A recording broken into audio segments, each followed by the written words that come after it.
25 वर्ष तक एक ब्रह्मचारी रहे और फिर वो गृहस्थी में चला जाए और 20-25 वर्ष गृहस्थ में रहे, तो वो बहुत अच्छा गृहस्थ। और 25 वर्ष का ब्रह्मचारी जब संतान उत्पन्न करेगा तो बलिष्ठ और ज्ञानी और सर्वांग पुष्ट संतानें होंगी। और उसका महत्व ही नहीं समझा गया। बच्चे बच्चे खिलवाड़ में जैसे दाद होती है, उसे खुजलाओ तो अच्छा लगता है पर बाद में फबद जाती है। पर दाद जैसा सुख मिलता है उसको खुजलाने का, और उसी को सुख समझता है।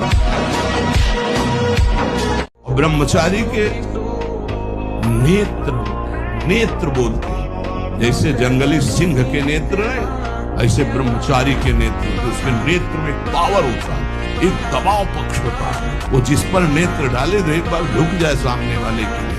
ब्रह्मचर्य का ऐसा पावर है, देवलोक सहित समस्त देवता उसे नित्य नमस्कार करते हैं जो ब्रह्मचारी होता है।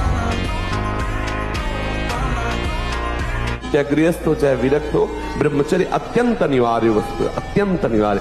शास्त्रों में आता है इतने वर्ष तक भजन किया, फिर स्त्री का सेवन किया तो पुत्र अमुख हुए, फिर ब्रह्मचर्य धारण किया, फिर ऐसे गृहस्थी का भी प्रयोग ऐसे थोड़ी कि पशुवत व्यवहार थोड़ी है, संयम पूर्वक रहते हुए। तो गृहस्थी महामोद में मंगल में होती, सूरवीर भगवान के भक्त ज्ञानी वैरागी ऐसे प्रकट होते।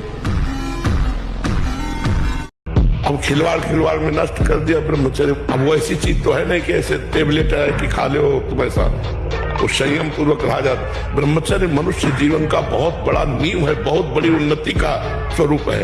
अब छोटे छोटे बच्चे हस्तमैथुन गंदी बातों में अपने जीवन को नष्ट कर रहे हैं। अभी तो हमारी शास्त्रीय पद्धति है, पहला ब्रह्मचर्य, फिर उसके बाद गृहस्थ, फिर वानप्रस्थ और संन्यास, या ब्रह्मचर्य वानप्रस्थ और संन्यास।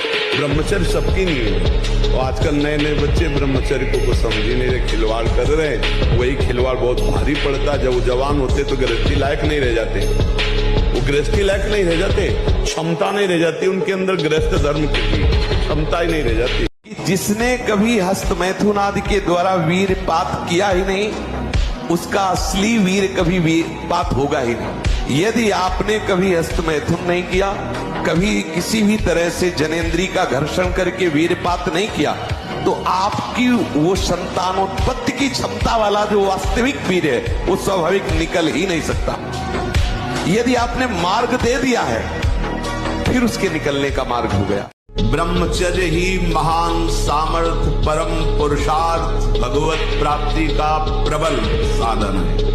परम सुख का, परम शांति का, परम स्मृति का, महान धृति का ये प्रधान साधन ब्रह्मचर्य है। जो इस साधन से हीन है वो